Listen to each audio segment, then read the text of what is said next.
Voilà, nous allons reprendre aujourd'hui et j'espère qu'on arrivera de temps à autre à revenir sur cette étude. On va reprendre des enseignements du Rav Kook. On l'avait commencé il y a quelque temps, il y a eu une interruption et comme je dis toujours, en tous les cas c'est mon style à moi et j'en suis fier. Il m'est très difficile, grâce à Dieu, de me robotiser et de rester constamment dans un style, dans une approche, dans un chemin.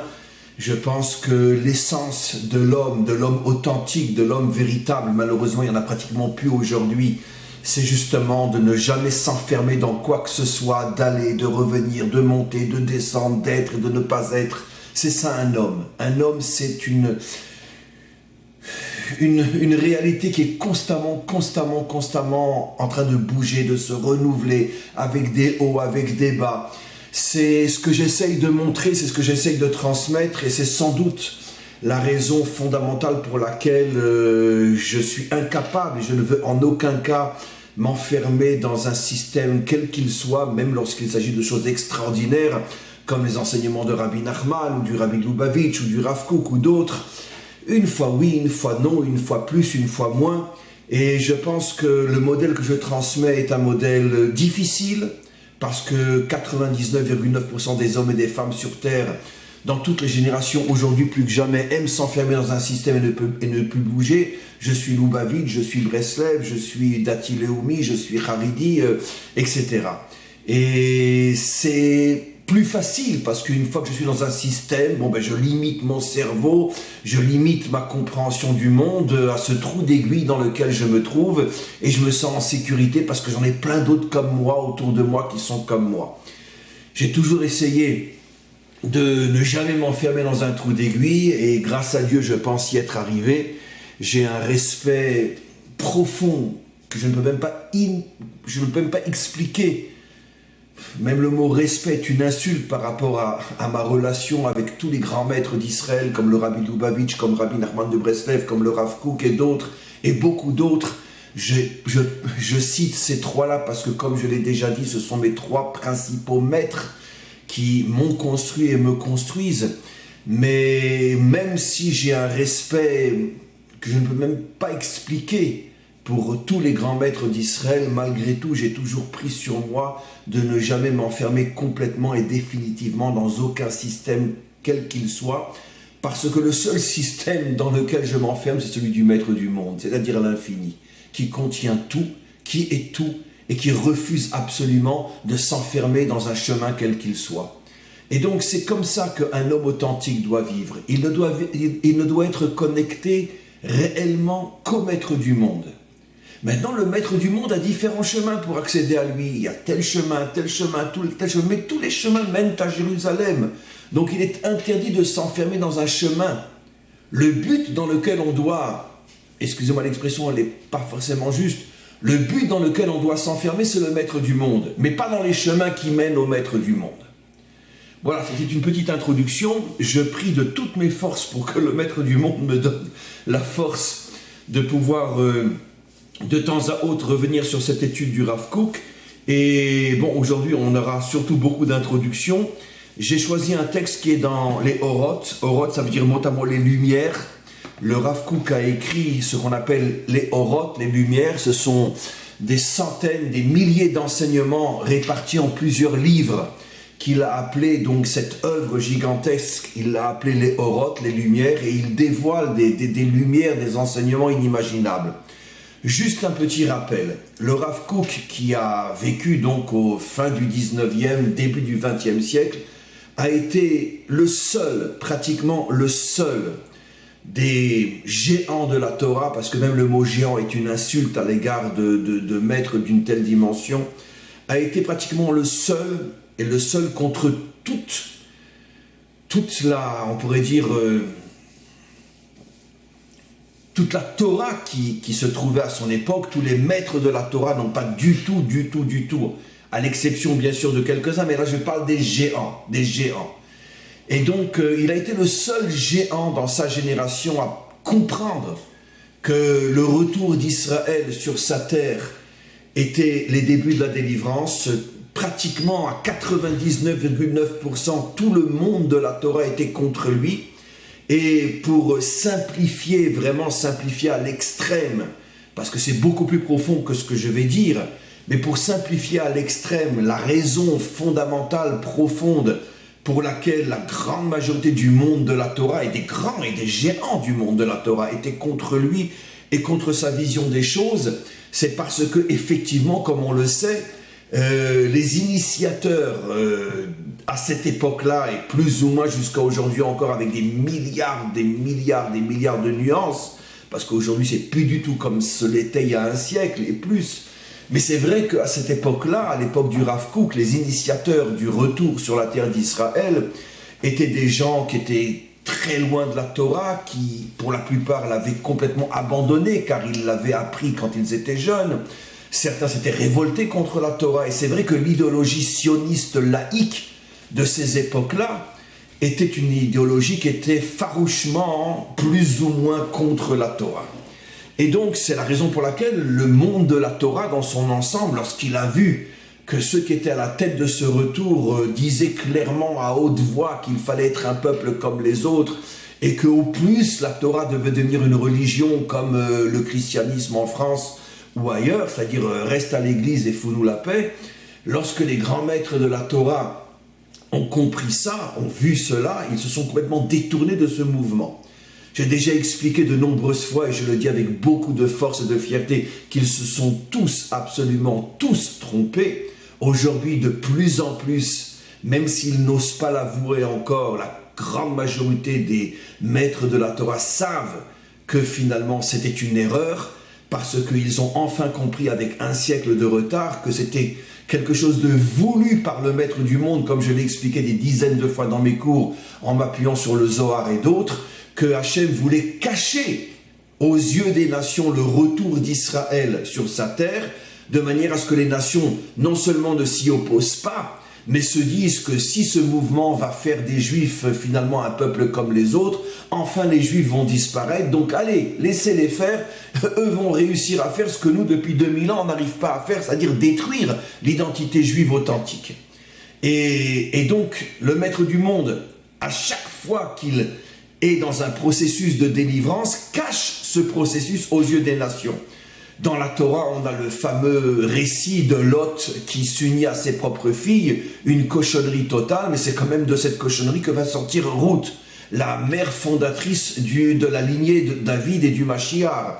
On a Yehuda qui va avec une prostituée à ses yeux, il ne sait pas que c'est sa belle-fille, mais en tout cas lui, il y va pour s'amuser. Et c'est de là que sort Péretz, le fondateur de la lignée masculine du roi David et du Mashiach.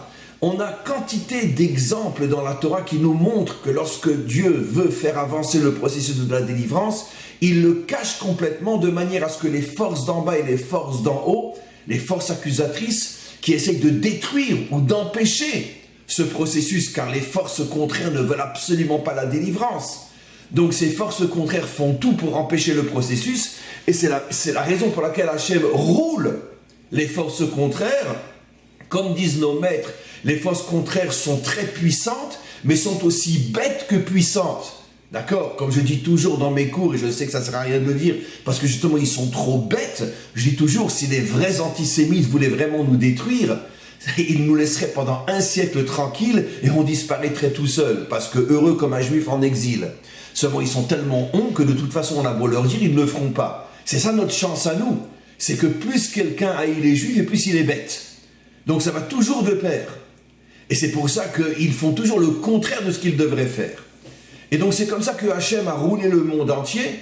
Lorsqu'il a décidé de ramener son peuple sur sa terre, il a caché le processus en mettant à la tête du processus des gens qui ouvertement disaient qu'ils étaient contre la Torah ou au moins qu'ils n'en voulaient pas. Ce qui a rassuré les nations en se disant que finalement, ces juifs qui sont à la tête de ce processus vont arriver à faire ce que nous n'arrivons pas à faire depuis 2000 ans, c'est-à-dire détruire l'identité thoraïque, détruire l'identité juive authentique.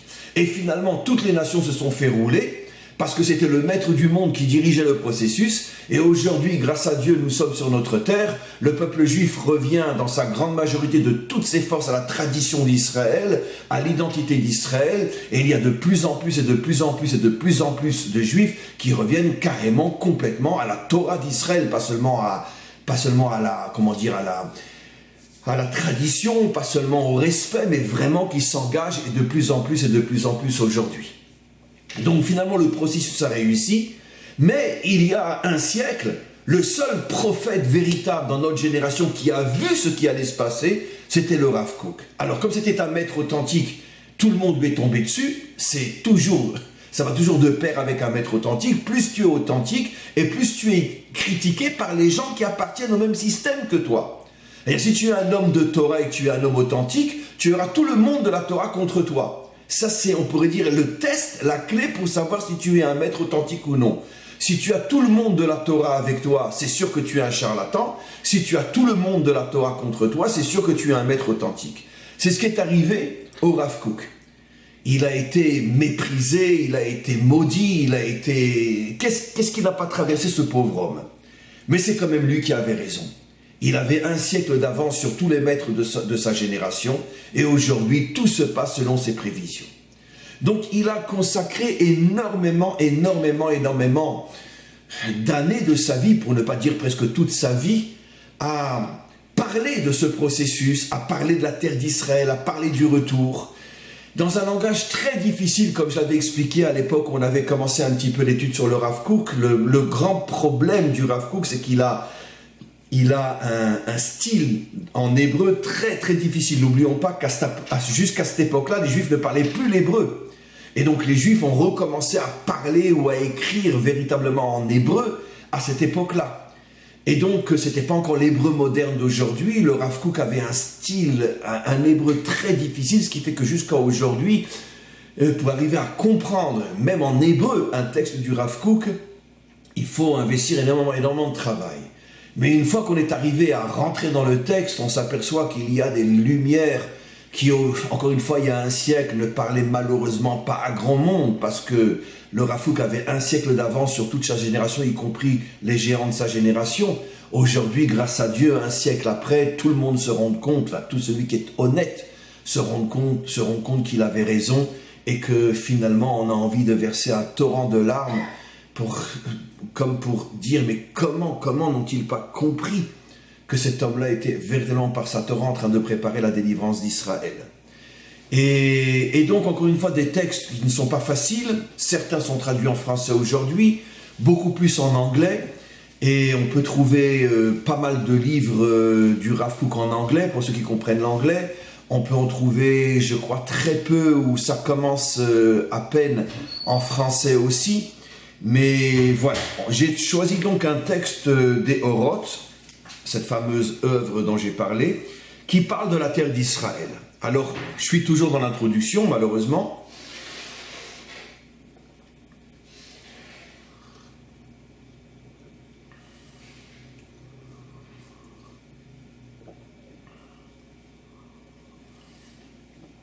Pourquoi j'ai choisi un texte sur la terre d'Israël?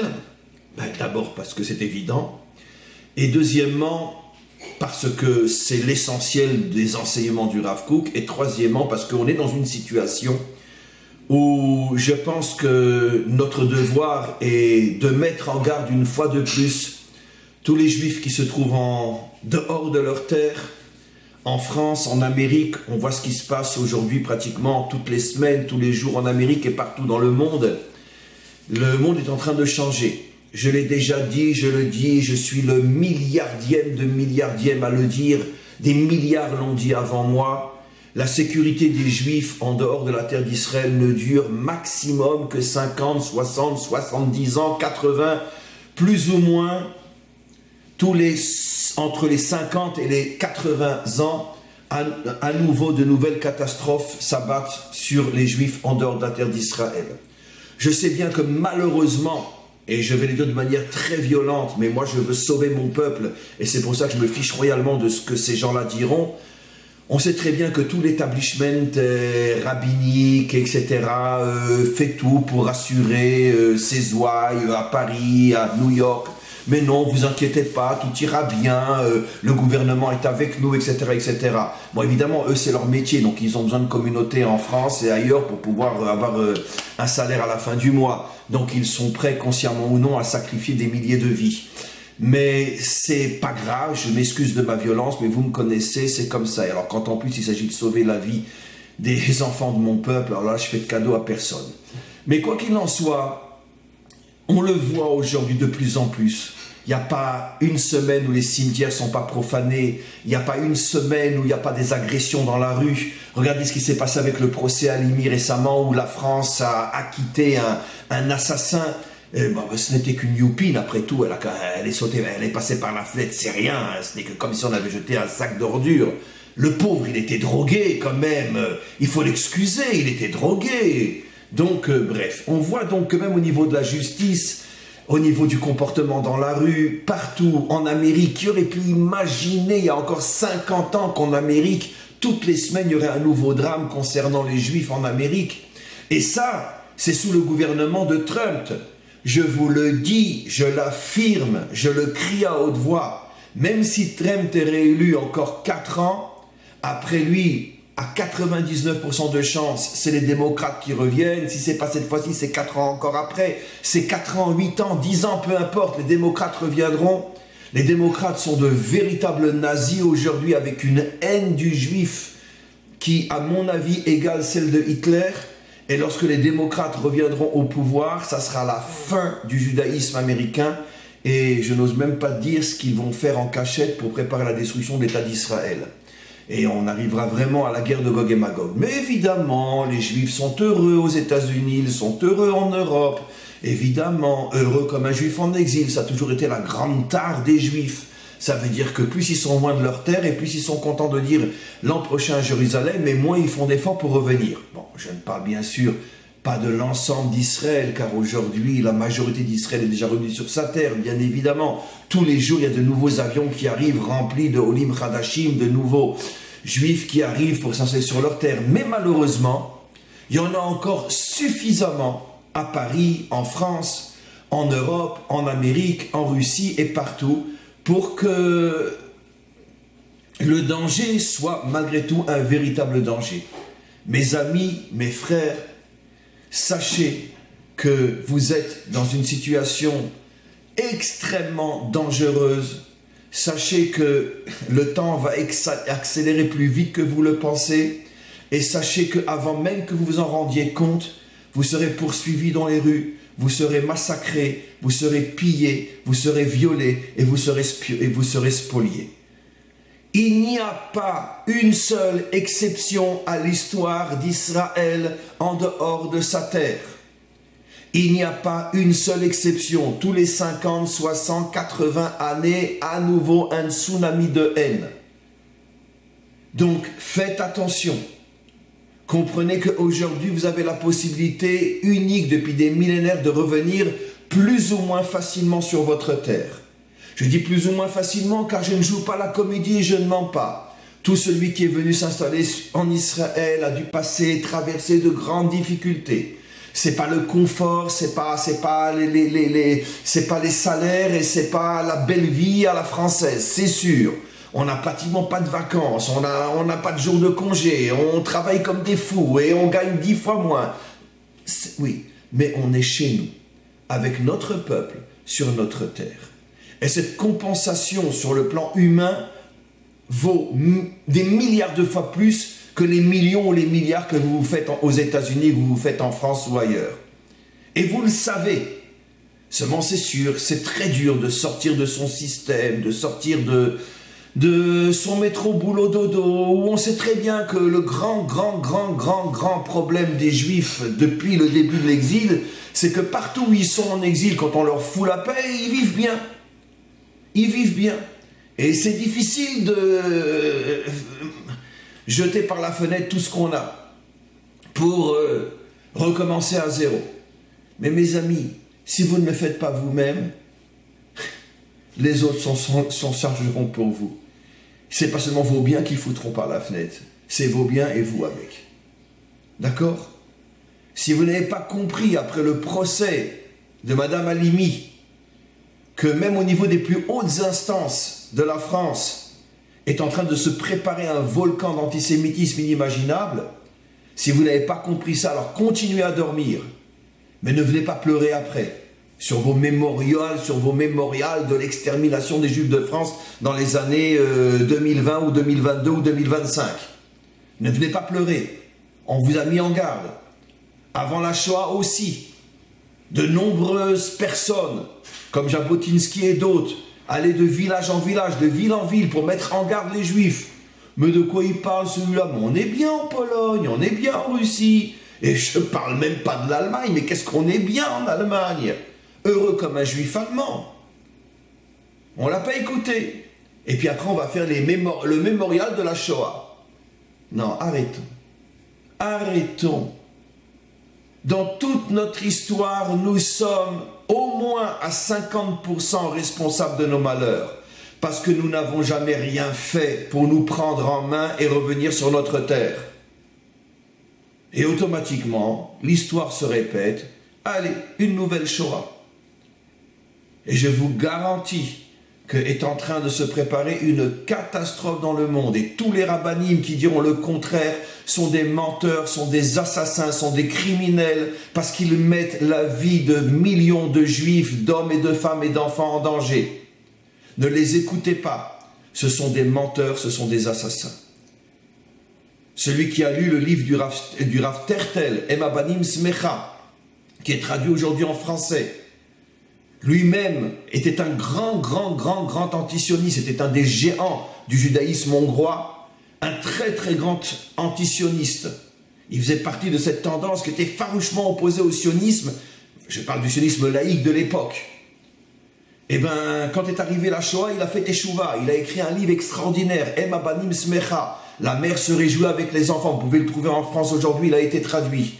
Un livre mais fabuleux. Lui-même est parti à Auschwitz, il a perdu toute sa famille.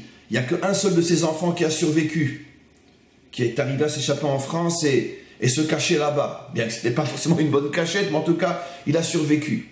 Et il a fondé une famille immense aujourd'hui avec des centaines de petits-enfants et d'arrière-petits-enfants.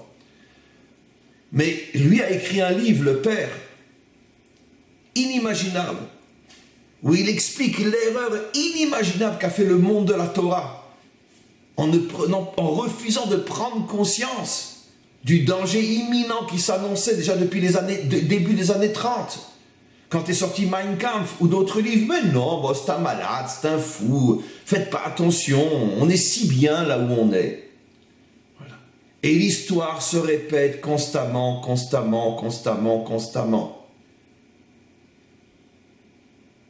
Et heureux comme un juif en exil, jusqu'à ce qu'on l'amène avec une serviette et un peu de savon à aller se doucher au gaz. Oui, c'est comme ça que ça fonctionne.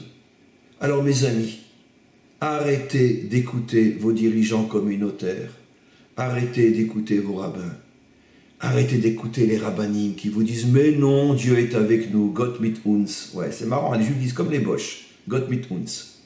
Dieu est avec nous. Arrêtez de les écouter, parce que je vous garantis qu'un jour l'histoire me donnera raison. Mais ça sera déjà trop tard, parce qu'il n'y a pas d'exception dans l'histoire d'Israël.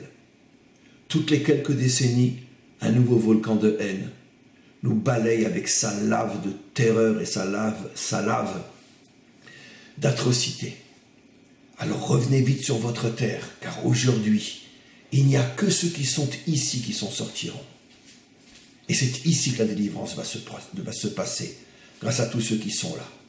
Alors on revient, mes amis, un siècle en arrière, avec 20 minutes d'introduction, et on va essayer de commencer ce texte merveilleux, écrit il y a à peu près un siècle par le Rav Kook.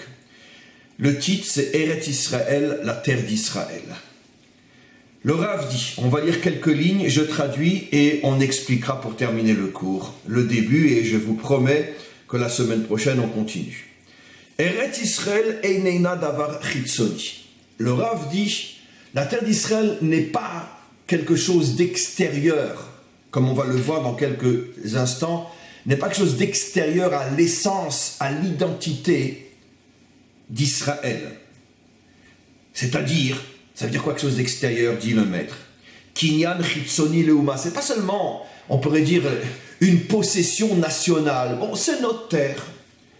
רק בתור אמצעי למטרה של התאגדות הכללית והחזקת קיומה החומרי ou אפילו הרוחני. C'est pas seulement un lieu qui permet, on pourrait dire, la création d'une nation qui va se développer sur le plan matériel et voire même spirituel. C'est pas seulement ça.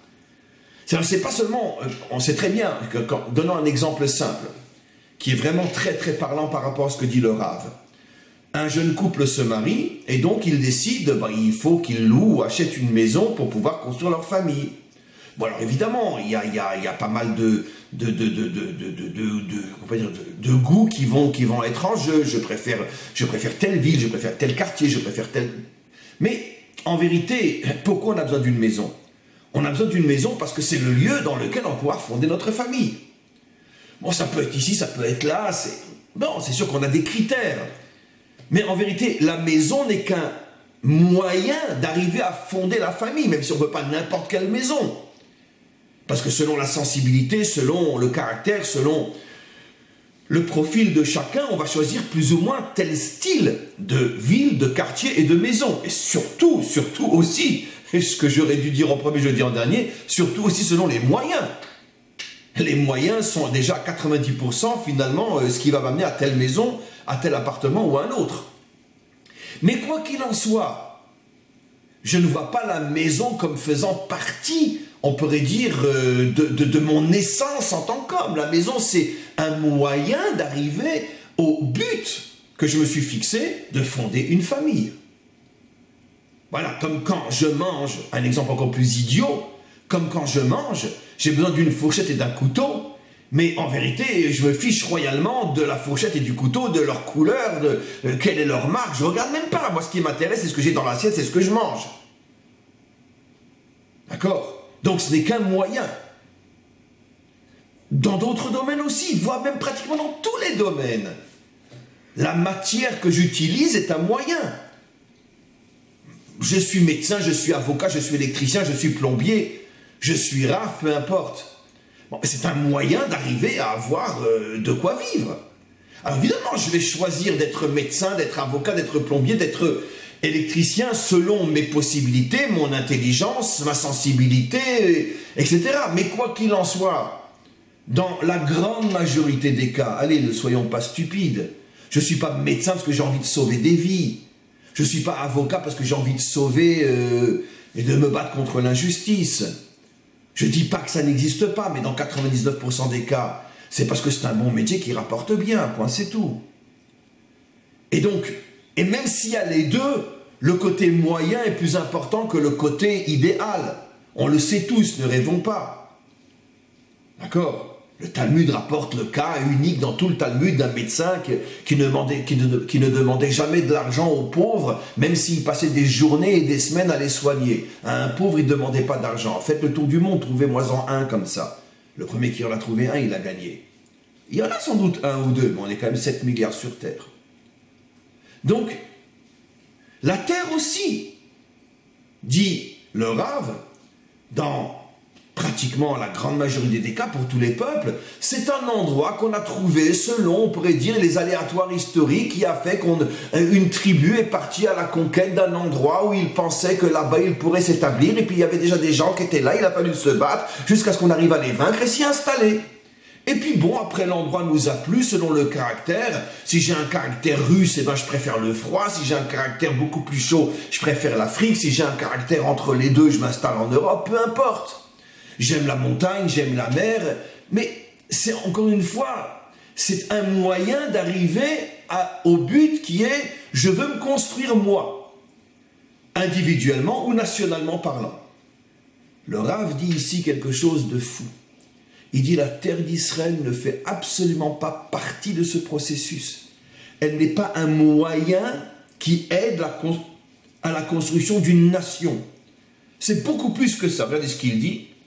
Eretz Israël, Ichativa atzmutit keshura bekesher hayim imauma.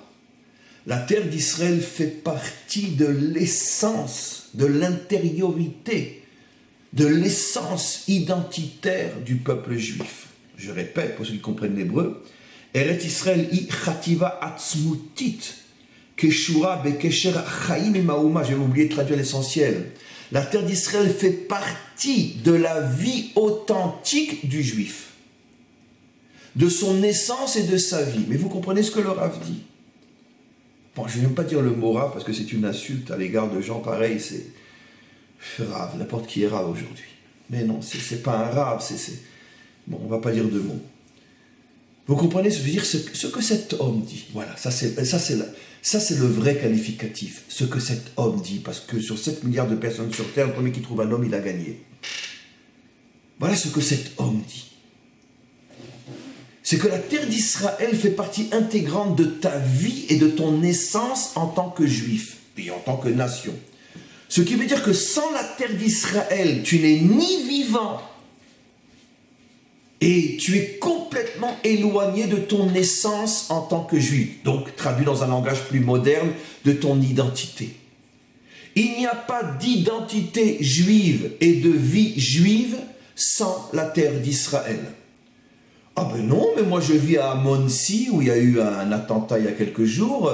Moi je vis à Strasbourg, moi je vis à Zurich, je vis à Anvers, je vis au Likoud, je vis à Manhattan, d'accord? Non, moi j'ai des bonnes écoles pour mes enfants, j'ai 50 magasins cachers, je prie dans une synagogue où tous les Shabbats on est 1500 personnes. Oui, c'est le cas effectivement aux États-Unis et presque même en France, les synagogues sont pleines le Shabbat.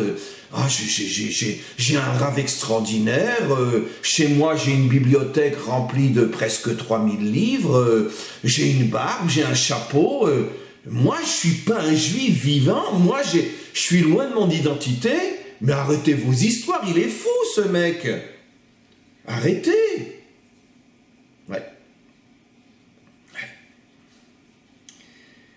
On pourrait rester des millénaires sur cette phrase-là. La terre d'Israël fait partie de l'essence d'Israël et il n'y a aucune possibilité pour notre peuple d'être vivant sans elle. On continue. Chavuka besgulot pnimiyot. Mais en vérité, maintenant, il commence à donner la réponse. Parce qu'en vérité, pourquoi? Évidemment, l'autre là qui vit, je ne sais où, va dire, mais non, moi je vis très bien, je suis un super juif, moi. J'ai pas besoin d'être à Jérusalem pour être juif comme je suis juif à Monsey, Manhattan, Brooklyn et je ne sais où. Non, j'ai pas besoin. Le problème, c'est que justement, la terre d'Israël contient l'essence, l'identité et la vie authentique du juif. Mais rajoute le Rav.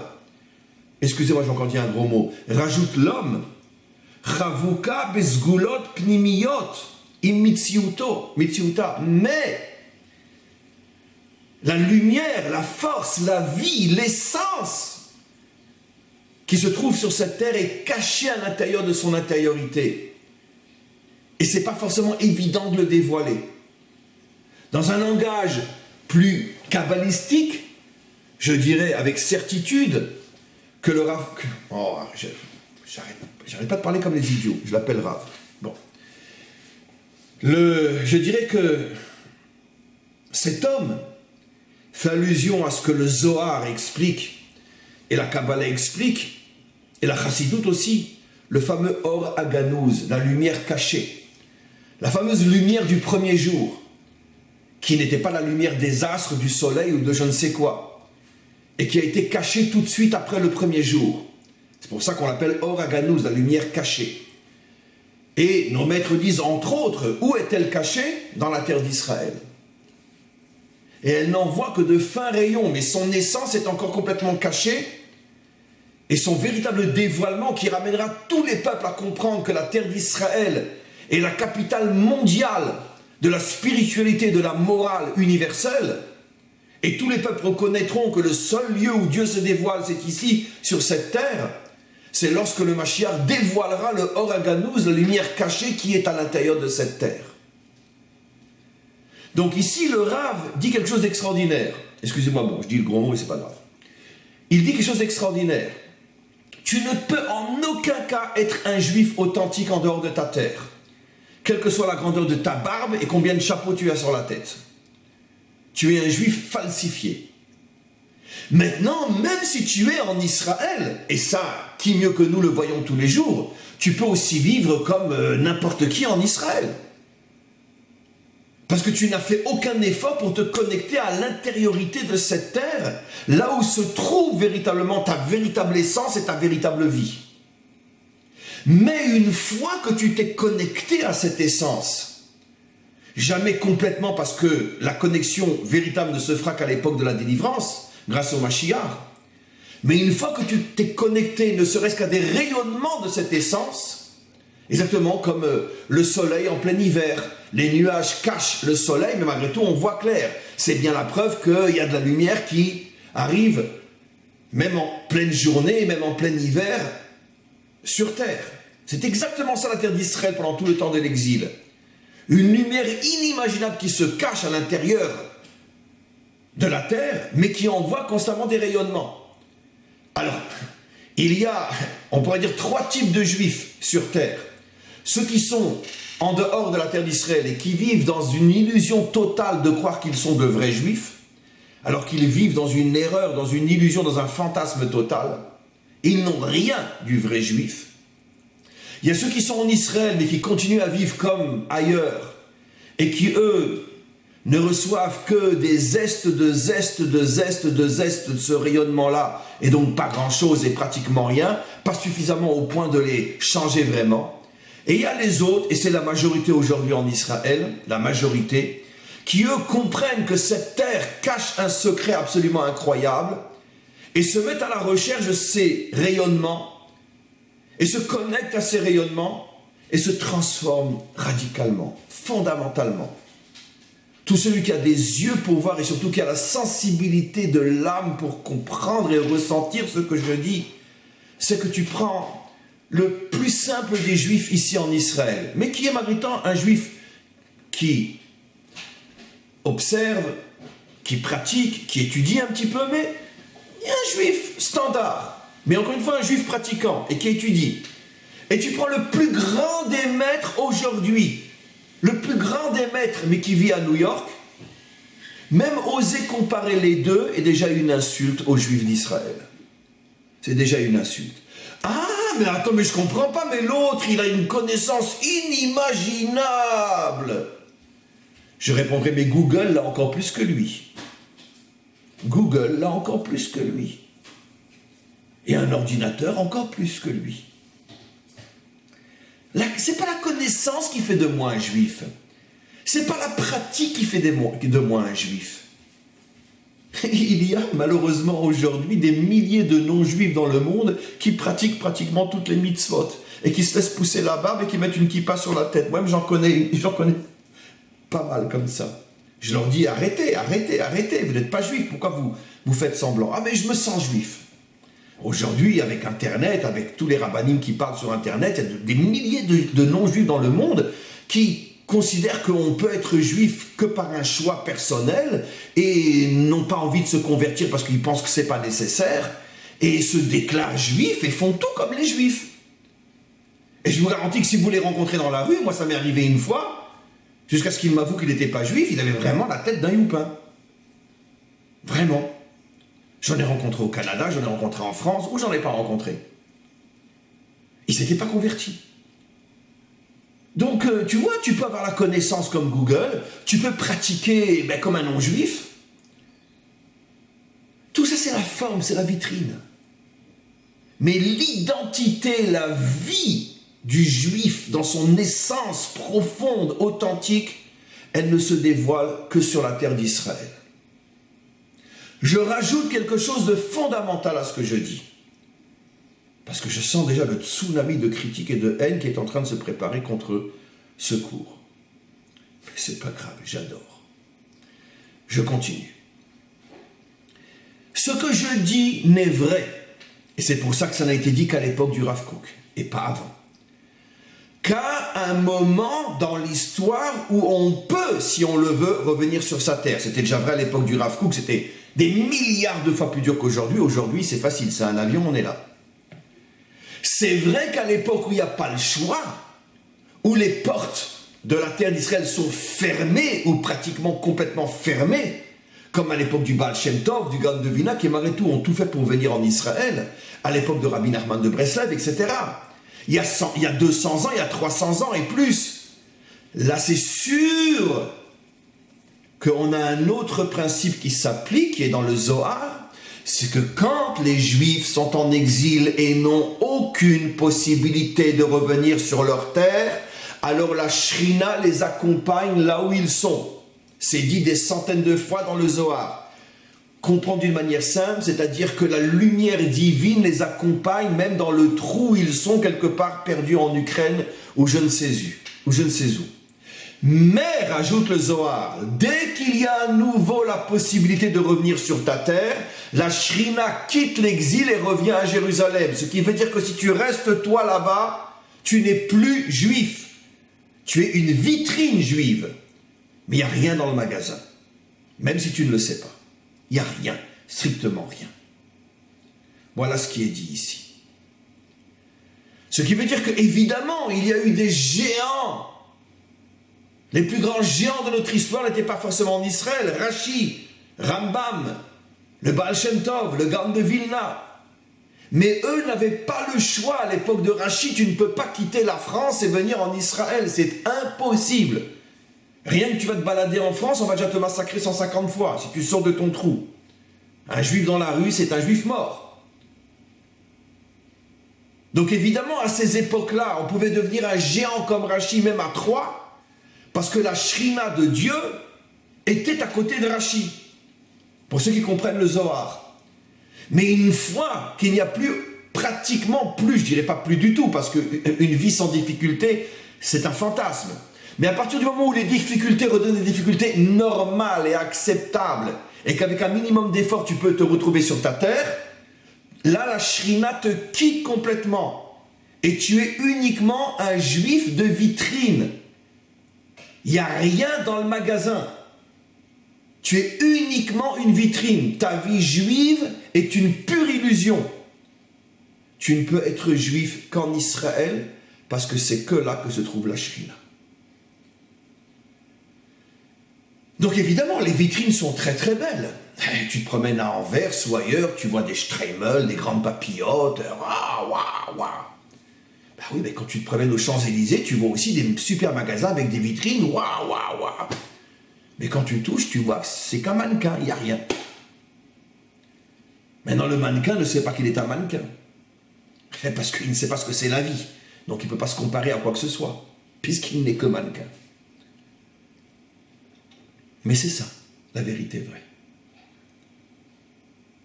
Mais encore une fois, comme dit le Rav, même en Israël, ne crois pas que c'est un coup de baguette magique. Tu arrives ici, tu descends de l'avion, waouh, ça y est, je suis juif. Non, non, non. La seule différence, c'est que si tu es à Paris, même si tu veux bosser pour devenir juif, tu resteras toujours une vitrine. Mais en Israël, si tu te mets à travailler pour devenir un juif, tu vas recevoir des rayonnements de l'identité juive authentique et tu vas devenir un vrai juif. Seulement en Eretz Israël. On arrête ce texte-là pour aujourd'hui et si Dieu veut, on reprend la semaine prochaine.